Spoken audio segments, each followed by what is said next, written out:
حضرت سید خواجہ معین الدین چشتی اجمیری رحمۃ اللہ تعالی علیہ سلسلہ چشتیہ کے جلیل القدر ولی اور عظیم پیشوا ہوئے ہیں سرزمین ہندوستان پر۔ وہاں ایک شہر ہے جس کا نام ہے اجمیر شریف۔ تاجدار اجمیر حضرت خواجہ معین الدین چشتی اجمیری رحمۃ اللہ علیہ کے تعارف کے لیے ایک بڑا مشہور و معروف شعر ہے۔ کسی پنجابی کے شاعر نے، صاحب محبت نے اپنا قلم اٹھایا تو اس نے خواجہ صاحب کا تعارف کرایا۔ ویکھو کنا کرم کما چھڈیا، بے رنگیاں نو رنگ لا چھڈیا، ساڈا اکو اجمیر دا پیر ویکھو 90 لاکھ نو کلمہ پڑھا چھڈیا۔ یہ اللہ پاک کی ذات نے سرزمین ہندوستان کے اوپر حضرت خواجہ معین الدین چشتی رحمۃ اللہ علیہ کی شکل میں اپنا ایک بندہ بھیجا تھا، جس نے دین کا اتنا کام کیا کہ بڑے بڑے لاکھوں کی تعداد میں ہندو سکھ جو کہ راہ راست سے بٹکے ہوئے تھے، جو بت پرست تھے، ان کو نبی پاک علیہ السلام کا غلام بنا دیا اور اللہ تعالیٰ کی ذات کے سامنے جھکا دیا۔ وہ مختلف ذرائع تھے۔ آپ اللہ کا قرآن پڑھتے تھے اور قرآن پاک جب پڑھتے تھے تو آپ کی زبان میں، آپ کی آواز میں کچھ ایسی تاثیر ہوتی تھی کہ بڑے بڑے بت پرست جو تھے وہ سن کر متاثر ہو جاتے تھے۔ کسی جگہ پہ قرآن پڑھ رہے ہیں، کسی جگہ پہ اذان پڑھ رہے ہیں، کسی جگہ پہ نبی پاک علیہ السلام کے دین کا درس دے رہے ہیں، اور قرآن پاک کی روشنی میں، حدیث پاک کی روشنی میں جو جہنم کے عذابات ہیں ان سے ڈرا کر، اور جنت کے اندر جو نظارے تھے، جنت کے گل و گلزار، جنت کے لالا وزار، جنت کے باغ و بہار کا بیان کر کے بڑے لاکھوں کی تعداد میں جنہوں نے غیر مسلموں کو نبی پاک علیہ السلام کا کلمہ پڑھا کے مسلمان کر دیا تھا۔ اور اس میں آپ کی نگاہ کی تاثیر کا بھی بڑا عمل دخل ہے۔ نگاہ ولی میں یہ تاثیر دیکھی، بدلتی ہزاروں کی تقدیر دیکھی۔ تو حضرت خواجہ معین الدین اجمیری رحمۃ اللہ تعالی علیہ مدینہ المنورہ سے چلے۔ اس وقت سفر پیدل ہوتا تھا یا اونٹوں پر یا گھوڑوں پر سوار ہو کر کیا جاتا تھا۔ اس سادگی سے جب آپ آ رہے تھے تو آپ نے لاہور کا راستہ اختیار کیا۔ ایک اللہ تعالیٰ کے نیک بندے کا، مقرب بندے کا مزار ہے، حضرت داتا گنج بخش علی حجویری رحمۃ اللہ تعالی علیہ۔ حضرت خواجہ صاحب نے 40 دن تک حضرت داتا علی حجویری کے مزار پر انوار کے اوپر چلا کشی کی۔ 40 دن تک آپ کے قدموں کی طرف آج بھی وہ حجرہ اعتکاف موجود ہے۔ اگر اللہ پاک آپ کو جانا نصیب فرمائے تو کئی ہمارے احباب نے زیارت کی بھی ہے۔ حضرت داتا گنج بخش علی حجویری، آپ کا نام تھا علی بن عثمان، جو آپ کا نام والدین نے رکھا تھا وہ تھا علی بن عثمان۔ یعنی ہمارے یہ صدیوں پرانے بزرگوں کا عقیدہ ہے کہ نام کیا تھا علی، والد کا نام کیا تھا عثمان۔ وہ اہل بیت پاک کو بھی مانتے تھے اور صحابہ کرام کو بھی مانتے تھے۔ تو ان کے قدموں کی طرف اس جگہ پہ آپ نے 40 دن تک چلا کشی کی۔ تو اللہ بہتر جانتا ہے باطنی طور پر دینے والے نے کیا دیا اور لینے والے نے کیا لیا، لیکن اتنا ضرور ظاہر ہوتا ہے کہ جب کسی کو کچھ ملتا ہے نا تو وہ پھر اوروں سے چھپاتا نہیں۔ مثال کے طور پر آج کوئی بندہ بیمار ہو، اللہ تعالیٰ نہ کرے، کسی کو مرض لگ جائے تو ہر مرض کا کوئی نہ کوئی اسپیشلسٹ ایک ڈاکٹر ہوتا ہے، کوئی ڈاکٹر دماغ کا اسپیشلسٹ ہوتا ہے، کوئی دل کا اسپیشلسٹ ہوتا ہے، کوئی آنکھوں کا، کوئی کانوں کا، کوئی پیٹ کا، کوئی کسی چیز کا، جسم کے کسی حصے کا کوئی نہ کوئی ڈاکٹر اسپیشلسٹ ہوتا ہے۔ اور جب کسی کو کسی ڈاکٹر سے آرام آ جائے، شفا دینے والا تو اللہ تعالیٰ ہے، شفاعت جو ہے وہ تو اللہ تعالیٰ کی طرف سے ہے، لیکن ملتی وہ شفا کسی ذریعے سے ہے اور کسی سبب سے ہے اور کسی وسیلے سے ہے۔ تو جب کسی ڈاکٹر سے کسی مریض کو شفا مل جاتی ہے تو پھر وہ اوروں کو بھی بتاتا ہے کہ فلاں کے پاس جاؤ، فلاں کلینک پہ جاؤ، فلاں ہاسپٹل میں جاؤ، فلاں شفا خانے پہ جاؤ، وہاں سے مجھے بھی آرام آ گیا تھا، اللہ تعالیٰ آپ کے اوپر بھی کرم کرے گا۔ جب کسی کو ملتا ہے تو پھر کسی سے وہ چھپاتا نہیں ہے، اوروں کو بھی بتاتا ہے۔ حضرت خواجہ معین الدین چشتی اجمیری رحمۃ اللہ تعالیٰ علیہ کو جو حضرت داتا گنج بخش رحمۃ اللہ تعالیٰ علیہ سے ملا تھا، بس وہ ایک شعر ہے فارسی کا، اس سے ظاہر ہوتا ہے کہ دینے والے نے کیا دیا اور لینے والے نے کیا لیا۔ یہ تو اللہ والے ہیں جو دنیا سے پردہ فرما گئے ہیں، اور پردہ فرمانے کے بعد بھی اللہ تعالیٰ ان کے بارے میں کیا فرماتا ہے؟ ذالک هو الفوز العظیم۔ یہ وہ لوگ ہیں جو دنیا سے جانے سے پہلے بھی کامیاب تھے اور دنیا سے جانے کے بعد بھی کامیاب ہیں، قبر کے اندر بھی کامیاب ہیں اور آخرت کے اندر بھی کامیاب ہوں گے۔ یہ ان کی کامیابی کا جھنڈا خدا کی ذات نے لگایا ہے۔ آج کو اگر کامیاب ہوتا ہے تو کتنے عرصے کے لیے؟ 5 سال کے لیے کامیاب ہو جاتا ہے۔ جب 5 سال کے لیے کامیاب ہو جاتا ہے تو اس کے دفتر کے اوپر، اس کے مکان کے اوپر، اس کی گاڑی کے اوپر، اس کے لیٹر پیڈ کے اوپر لکھا ہوتا ہے کہ فلاں عہدیدار، فلاں عہدیدار، حالیہ عہدیدار۔ لیکن جب اس کی سیٹ کینسل ہو جاتی ہے، جب اسمبلیاں ٹوٹ جاتی ہیں، جب ادارے سارے کینسل کر دیے جاتے ہیں 5 سال کے بعد، پھر وہی بندہ ہوتا ہے جس کے مکان کے اوپر یا جس کے تعارف کے اوپر لکھا ہوتا ہے صاحب کا فلاں صاحب، صاحب کا فلاں صاحب، صاحب کا لفظ آ جاتا ہے۔ یہ 5 سال کی کامیابی ہے۔ لیکن اللہ تعالیٰ کے کسی ولی کے دربار پہ جا کے دیکھ لو، کسی جگہ پہ آپ کو یہ نہیں لکھا نظر آئے گا صاحب کا داتا صاحب، صاحب کا خواجہ صاحب، صاحب کا غوث اعظم، صاحب کا لفظ ہی نہیں ہوتا۔ وہاں جو لفظ ان کی زندگی میں بولا جاتا تھا وہی لفظ ان کے وصال کے بعد ان کی قبروں کے اوپر ان کا لقب جو ہے وہ لکھ کے لگایا گیا ہے۔ یہ اللہ کی طرف سے کامیابی ہے۔ تو کامیابی وہی ہے جو اللہ تعالیٰ نے ان اپنے پیاروں کو عطا فرمائی ہے۔ یہ جو دنیا کی کامیابیاں نا، یہ صرف اور صرف عارضی کامیابیاں ہیں، یہ وقتی کامیابیاں ہیں۔ تو انہوں نے کون سی کامیابی حاصل کی تھی؟ وہی کامیابی حاصل کی تھی جو اللہ کے گھر سے آواز نکلتی ہے۔ وہ کون سی آواز ہے؟ فجر کے وقت، ظہر کے وقت، عصر کے وقت، عشاء کے وقت اور مغرب کے وقت، جمعے کے ٹائم آواز نکلتی ہے مسجد سے، حی علی الصلاۃ، اور نماز کی طرف۔ آگے کیا ہے؟ حی علی الفلاح، آؤ کامیابی کی طرف۔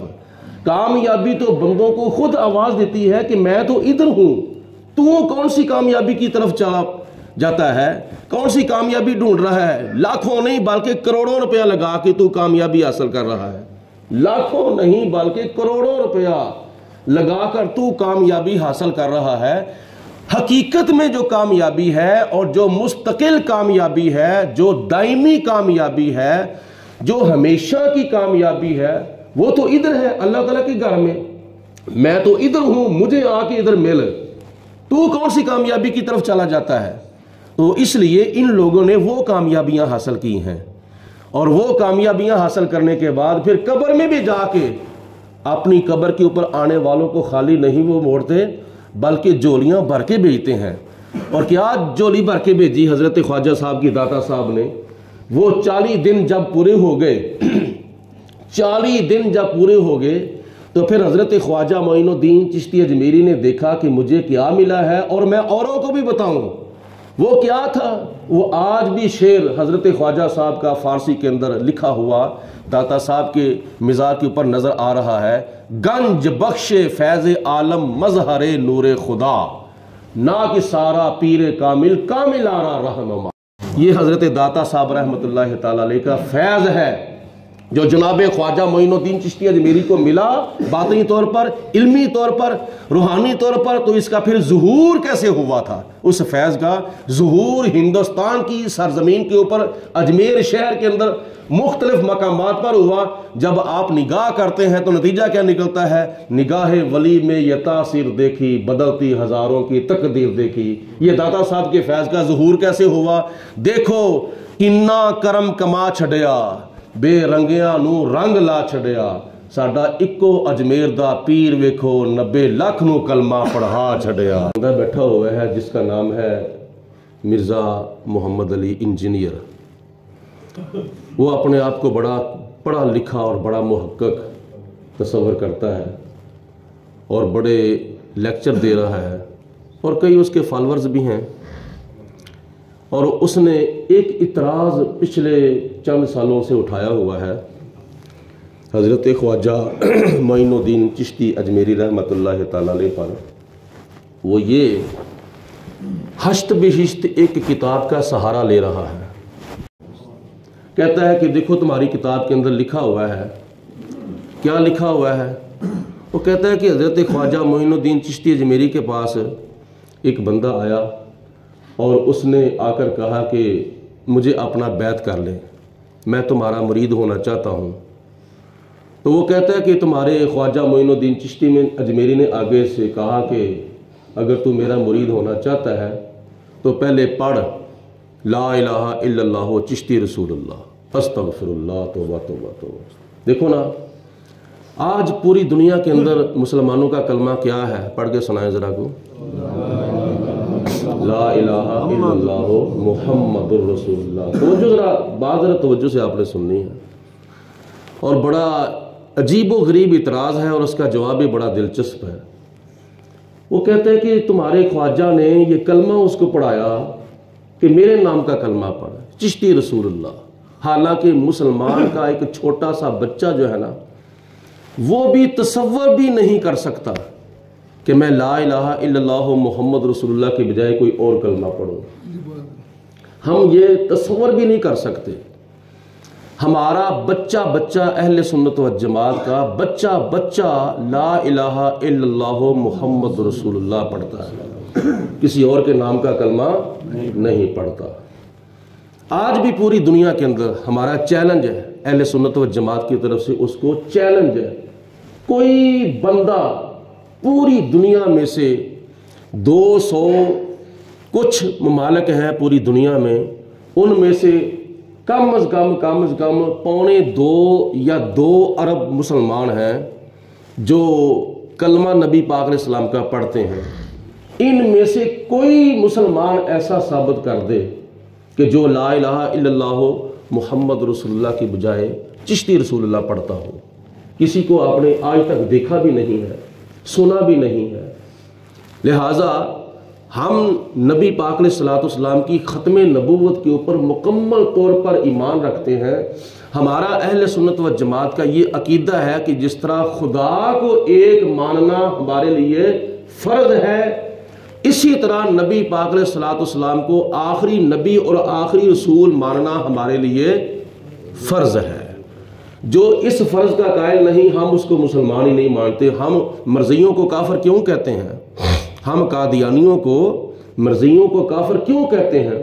وہ نبی پاک علیہ السلام کی ختم نبوت کے منکر ہیں، حالانکہ کلمہ وہ بھی یہ پڑھتے ہیں، وہ بھی کلمہ یہی پڑھتے ہیں، لیکن وہ کہتے ہیں کہ حضور کے بعد بھی کوئی نبی آ سکتا ہے۔ ہم ان کو کافر کہتے ہیں، ہم ان کو مسلمان نہیں تصور کرتے، بلکہ ہماری قومی اسمبلی نے 1974 کے اندر مرزیوں کو اقلیت بھی قرار دے دیا تھا اور کافر بھی قرار دے دیا تھا۔ ہمارا تو بچہ نبی پاک علیہ السلام کا کلمہ پڑھتا ہے۔ ہمارا کوئی بھی بچہ، جوان، بوڑھا اس کلمے کا تصور بھی نہیں کر سکتا جس کلمے کو وہ ہماری طرف منسوب کرتا ہے۔ دوسری بات، دوسرا جواب اس کا یہ ہے، ہم ایسی کتاب کو ان بزرگوں کی کتاب مانتے ہی نہیں ہیں۔ یہ یاد رکھنا، ہشت بہشت یہ جو 8 کتابوں کا مجموعہ ہے نا، ہم بزرگان چشت کی کتابیں ان کو مانتے ہی نہیں ہیں۔ کسی نے کوئی الحاق کر دیا ہے اور ان کی طرف کتاب منسوب کر دیا۔ دیکھو نا، اب کوئی بندہ دنیا سے چلا جاتا ہے، کوئی اس کا مخالف کوئی اپنی طرف سے اپنے قلم ہاتھوں سے کتاب لکھ کر ان کی طرف منسوب کر دیتا ہے، تو یہ وہ بزرگ جو ہے وہ اس کے ذمہ دار نہیں ہے، ٹھیک ہے۔ تیسری بات یہ ہے کہ اگر انہوں نے یہ کتاب لکھی ہوتی، حضرت خواجہ معین الدین چشتی اجمیری کی کوئی کتاب ہوتی، تو اس کے اندر یہ اگر کفریہ عبارت ہے تو اس وقت کے کوئی اور بزرگ بھی ہوتے جنہوں نے اس کا رد کر دینا تھا۔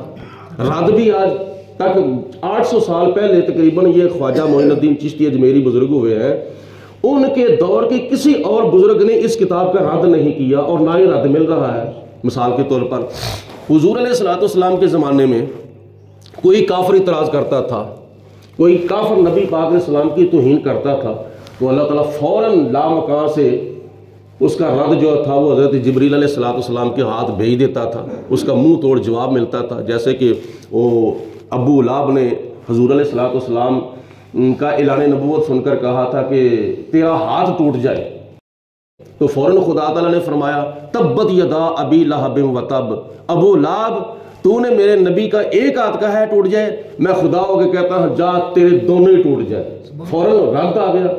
یعنی نبی پاک علیہ السلام کے زمانے میں اگر کوئی کافر حضور علیہ السلام پر اعتراض کرتا تھا یا حضور کی مخالفت کرتا تھا تو اللہ تعالیٰ فوراً رد فرما دیتا تھا، ٹھیک ہے۔ آج بھی اگر اخبارات میں سے کسی اخبار کے اوپر کوئی حکمران جھوٹا بیان دیتا ہے تو اس کی مخالف پارٹی کا جو ہے وہ اپنا دوسرے دن اس کا رد کر دیتا ہے، یہ رد اسی وقت ہو جاتا ہے۔ اور تیسرے نمبر پر اس کے علاوہ آج یوٹیوب کے اوپر، انٹرنیٹ کے اوپر کئی ایسے پیج ہیں جن سے درس قرآن بھی ہو رہا ہے، درس حدیث بھی مل رہا ہے، اور نعتیں بھی مل رہی ہیں، تقریریں بھی مل رہی ہیں، لیکن چلا ان پیجوں کو کون رہے ہیں؟ غیر مسلم چلا رہے ہیں، اور بیچ میں سے وہ اپنی طرف سے کوئی نہ کوئی شوشہ چھوڑ دیتے ہیں، کوئی نہ کوئی شغلی جو ہے وہ چلا دیتے ہیں، کوئی نہ کوئی نیا کٹا کھول دیتے ہیں کہ جس کی وجہ سے مسلمانوں کے اندر افتراق اور انتشار پیدا ہو جائے، مسلمان ایک دوسرے سے دور ہو جائے، تفرقہ بازی پیدا ہو جائے۔ کئی ایسے لوگ غیر مسلم ہیں جو مسلمان اپنے آپ کو ظاہر کر کے وہ انٹرنیٹ کے اوپر پیج چلا رہے ہیں، تو ایسے فتنوں سے بچنا چاہیے، ٹھیک ہے۔ یہ چند جوابات جو ہے یہ یاد رکھیں، ہماری یہ کتاب ہے ہی نہیں ہے، ہم اس کو اپنی کتاب، اپنے مسلک کی کتاب تصور ہی نہیں کرتے، لہٰذا یہ جھوٹا الزام ہے مسلمانوں کے اوپر، اور جس کے اوپر اس کو مرزا جیلمی کو غور کرنا چاہیے کہ اللہ پاک کا قرآن کہتا ہے، نبی پاک علیہ السلام کی حدیث کہتی ہے، اگر کوئی بندہ کسی کے اوپر جھوٹا الزام لگا دے تو اس کی سزا شریعت نے کیا مقرر کی ہے؟ اس کی سزا ہے 80 کوڑے۔ اگر کوئی ایک مسلمان کے اوپر جھوٹا الزام لگائے، اس کی سزا شریعت نے مقرر کی ہے کہ اس کو 80 کوڑے لگائے جائیں۔ تو یہ مرزا جیلمی کتنے مسلمانوں پر الزام لگا رہا ہے؟ پوری اہل سنت کے اوپر الزام لگا رہا ہے، بلکہ پوری دنیا کے مسلمانوں پر الزام لگا رہا ہے۔ جو بھی حضرت خواجہ معین الدین چشتی اجمیری کو مانتے ہیں یا ان کے سلسلے کے ساتھ وابستہ ہیں، ان سب مسلمانوں کے اوپر جو لاکھوں کروڑوں کی تعداد میں ہیں، ان سب کے اوپر یہ اکیلا الزام لگا رہا ہے کہ تمہارا یہ عقیدہ ہے چشتی رسول اللہ والا، تمہارا یہ عقیدہ ہے چشتی رسول اللہ والا۔ بھائی ہم تو مانتے ہی نہیں ہیں، ہم تو تصور بھی نہیں کر سکتے، تو اگر الزام لگا رہا ہے تو پھر اپنی خیر منانا، تو جھوٹا الزام لگا رہا ہے، اگر دنیا کے اندر تجھے سزا نہیں نہ ملے گی جھوٹے الزام کی، تو پھر قیامت کے دن تو تمہیں اللہ تعالیٰ کی ذات تو پھر اتنے کروڑوں مسلمانوں کے اوپر جھوٹا الزام لگانے کی سزا اللہ کی ذات ضرور دے گی۔ تو یہ ان کے اوپر ایک دو اعتراض تھا جو آج اس پرفتن دور کے اندر اس نے ایک کیا نام ہے طوفان بدتمیزی سوشل میڈیا کے اوپر برپا کیا ہوا ہے، اور مسلمانوں کو یہ چیلنج کر رہا ہے، ایک طرف چیلنج بھی کر رہا ہے، دوسری طرف باہر بھی نہیں نکلتا، کسی عالم دین کے سامنے بیٹھتا بھی نہیں ہے۔ کئی علماء نے اس کو چیلنج کیا ہے لیکن وہ کھڈ سے باہر نکلتا ہی نہیں ہے، بس چور دروازہ اس نے بنایا ہوا ہے اور وہاں وہ اپنا کلپ ریکارڈ کرتا ہے اور یوٹیوب کے اوپر اپلوڈ کر دیتا ہے۔ تو اپنا ایمان بچائیں۔ حضرت خواجہ معین الدین چشتی اجمیری رحمۃ اللہ تعالی علیہ کا جب آخری وقت آیا دنیا کی زندگی کے اندر اللہ پاک نے بڑی کامیابیاں عطا فرمائی تھیں، تو ایسے لوگوں کو آخری وقت بھی اللہ تعالیٰ بڑی عزت عطا فرماتا ہے، اور یہ بھی دعا کرنی چاہیے کہ بندے کا اخیر اچھا ہونا چاہیے۔ ساری زندگی بڑی عزت کے ساتھ گزاری ہے، دولت مندی کے ساتھ گزاری ہے، لیکن آخری وقت جو ہے وہ ایسا حال بن جاتا ہے کہ دوسرے لوگ دیکھ کر توبہ توبہ کرتے ہیں اور اللہ کی بارگاہ میں دعا کرتے ہیں، یا اللہ یا اس کو صحت عطا فرما دے، زندگی عطا فرما دے، تو یا پھر اس کو پردہ عطا فرما دے۔ ایسے ایسے واقعات بھی آنکھوں کے سامنے گزرے ہیں، تو ڈرنا چاہیے ہر وقت اللہ تعالیٰ کی ذات سے۔ حضرت خواجہ معین الدین اجمیری رحمۃ اللہ علیہ کا جب آخری وقت آیا تو کمرے کے اندر جتنے بھی مرید تھے آپ نے ان کو اٹھا کر باہر بھیج دیا، چلے جاؤ، باہر چلے جاؤ، دروازہ بند کر لیا۔ اور مرید جو تھے وہ دروازے کے اوپر تقریباً آدھی رات تک کھڑے رہے کہ اللہ تعالیٰ خیر فرمائے، اور دروازے سے قدموں کے چلنے کی آواز آ رہی تھی، جیسے اندر آپ چل رہے ہیں، قدموں کے چلنے کی آواز آ رہی تھی۔ اور جب آدھی رات کے وقت قدموں کے چلنے کی آواز بند ہو گئی تو پھر مریدوں نے اپنا شک نکالنے کے لیے دروازہ خود ہی کھولا، کیونکہ اس وقت آج کل کے دروازوں جیسے دروازے تو ہوتے نہیں تھے، ہاتھ ڈال کے اندر سے کنڈی جو ہے وہ کھولی جا سکتی تھی۔ دروازہ خود ہی کھولا تو دیکھا کہ آپ کا وصال ہو چکا ہے، اللہ تعالیٰ کو پیارے ہو چکے ہیں۔ اور ایسے لوگوں کو اللہ پاک کی ذات فرماتی ہے، یا ایتھا النفس المطمئنہ ارجعی الی ربک راضیۃ مرضیہ، اے نفس مطمئنہ اپنے رب کی طرف لوٹ آ، تو اللہ پر راضی ہے، اللہ تیرے اوپر راضی ہے۔ یہ ایسے لوگوں کا مقام ہے۔ ارجعی الی ربک، اپنے رب کی طرف لوٹ آ، اس حال میں کہ اللہ پاک تجھ پر راضی ہے اور تو اللہ پر راضی ہے۔ دنیا کی زندگی گزاری ایسے ہے کہ جن کی ہر ہر ادا سنت مصطفیٰ، جب ایسے زندگی گزرے نا تو پھر اللہ تعالیٰ ناراض نہیں ہوتا دنیا کی زندگی کے اندر کسی وقت بھی۔ تو جب آپ کی روح پرواز ہو گئی، مریدوں نے آپ کو غسل دیا، آپ کو کفن دیا، اور آپ کی تجہیز و تکفین کرنے کے بعد جب آپ کے جنازے کو اٹھانے کا وقت آیا، دیکھو اللہ تعالیٰ کی قدرت، جب آپ کا جنازہ اٹھایا جانے لگا تھا تو لوگ جو تھے وہ لاکھوں کی تعداد میں زیارت کے لیے آئے ہوئے تھے، کہ جب آپ نے دنیا کے زندگی کے اندر تبلیغ اسلام کرتے کرتے اگر لاکھوں کو کلمہ پڑھایا تھا تو آپ لوگوں کو پتہ ہونا چاہیے کہ دنیا کی زندگی کے اندر بڑے بڑے بندے کے اوپر موقع آتے ہیں لیکن اتنا ہجوم نہیں ہوتا، شادی ہوتی ہے تو اتنا ہجوم نہیں ہوتا، اور کوئی خوشی کا موقع آتا ہے تو اتنا ہجوم نہیں ہوتا جتنا ہجوم اس کے جنازے پر ہوتا ہے۔ اس کے جنازے کے اوپر بہت زیادہ ہجوم ہوتا ہے، اتنا ہجوم شاید اس کی زندگی میں اس کے لیے اکٹھا ہوا ہو۔ تو جب آپ کی زندگی کا یہ عالم ہے کہ آپ نے اپنی زندگی کے اندر لاکھوں کی تعداد کو غیر مسلموں کو کلمہ پڑھا کے مسلمان کیا تھا، تو پھر جنازے کے اوپر بھی تو اس سے بلکہ ڈبل ٹرپل ہجوم ہونا تھا نا۔ جب آپ کی زیارت کے لیے لاکھوں کی تعداد میں لوگ آئے، لائنیں لگی ہوئی ہیں، زیارت ہو رہی ہے، آخری دیدار ہو رہا ہے، تو دیکھنے والوں نے پھر ایک قدرت کا نظارہ یہ دیکھا کہ آپ کے چہرے کے اوپر، ماتھے کے اوپر کلمے قدرت کے ساتھ ایک تحریر لکھی ہوئی تھی۔ وہ تحریر آپ سنیں گے تو آپ کو روحانی مزہ آئے گا۔ آپ کے ماتھے کے اوپر کلمے قدرت کے ساتھ ایک تحریر لکھی ہوئی تھی۔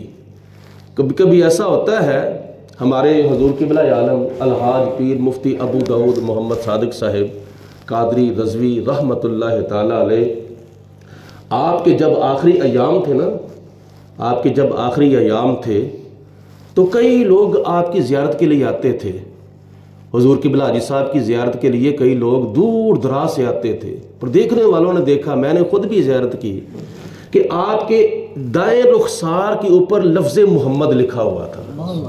حضور قبلہ حاجی صاحب رحمۃ اللہ تعالیٰ علیہ کے دائیں رخسار کے اوپر لفظ محمد لکھا ہوا تھا۔ لفظ محمد کیوں؟ اس کی وجہ ممکن ہے کہ یہ ہو سکتی ہو کہ جب نبی پاک علیہ الصلوۃ والسلام نے فرمایا تم سوو تو دائیں کروٹ کے بل سوو، رات کو دائیں کروٹ کے بل، تو تمہارا جو دایاں ہاتھ ہے تمہارے دائیں رخسار کے نیچے ہونا چاہیے، ایسے پاؤں جو ہے وہ اس طرف ہو اور سر جو ہے وہ اس طرف ہو، یعنی شمال کی طرف سر ہو اور جنوب کی طرف پاؤں ہو، تو جب بندہ سوئے تو اس کا رخ جو ہے وہ قبلہ شریف کی طرف ہو، اور اس چیز کا تصور کرنا چاہیے کہ جس طرح میرا آج رخ قبلے کی طرف ہے، اس طرح جب میں مروں گا تو مرنے کے بعد جب مجھے قبر کے اندر اتارا جائے گا، جب رکھا جائے گا قبر کے اندر، تو پھر میرا اس وقت منہ بھی قبلے کی طرف ہی ہوگا۔ تو آپ جب سوتے تھے تو ایسے آپ کا ہاتھ دایاں جو تھا وہ دائیں رخسار کے نیچے ہوتا تھا، تو منہ قبلے کی طرف ہوتا تھا۔ تو یہ نبی پاک علیہ الصلوۃ والسلام کی سنت کے اوپر عمل کرنے کی بڑی برکتیں ہیں۔ تو اسی طرح حضرت خواجہ معین الدین اجمیری رحمۃ اللہ تعالی علیہ، آپ نے ساری رات اللہ کی بارگاہ میں سجدہ کر کر کے گزاری، تو پھر خدا تعالیٰ کی ذات نے انعام کیا عطا فرمایا ماتھے کے اوپر، کیونکہ جب سجدہ کیا جاتا ہے نا تو ماتھا زمین کے اوپر رکھا جاتا ہے اور ناک بھی زمین کے اوپر رکھی جاتی ہے، تو ماتھے کے اوپر تحریر لکھی ہوئی تھی۔ کیا تحریر کی تھی؟ مات حبیب اللہ فی حب اللہ، مات حبیب اللہ فی حب اللہ۔ اس کا ترجمہ یہ بنتا ہے کہ اللہ کا محبوب بندہ اللہ کی محبت میں دنیا سے جا رہا ہے۔ کیسی کلمے قدرت کے ساتھ، کسی مرید نے نہیں لکھا تھا۔ آج جب کفن پہنانا ہوتا ہے نا تو پھر کہہ رہا میں کسی کے پاس کوئی کفن لے جاتا ہے کہ اس کے اوپر کلمہ شریف لکھ دو، لیکن آپ کے ماتھے کے اوپر کلمے قدرت کے ساتھ لکھا ہوا تھا، یہ اللہ کا محبوب بندہ جو ہے اللہ کی محبت میں دنیا سے جا رہا ہے۔ تو جب ایسے لوگ دنیا کے اندر آئیں گے تو پھر اللہ تعالیٰ کے دین کا ڈنکا بجائیں گے، نبی پاک علیہ الصلوۃ والسلام کی محبت کا جھنڈا لہرائیں گے، تو پھر قیامت تک لوگ ان کے گیت گائیں گے۔ لاکھوں کی تعداد میں آج اجمیر شریف کے اندر لوگ جو ہے وہ جمع ہو رہے ہیں حضرت خواجہ معین الدین اجمیری رحمۃ اللہ تعالیٰ علیہ کے عرس مبارک کے موقع پر۔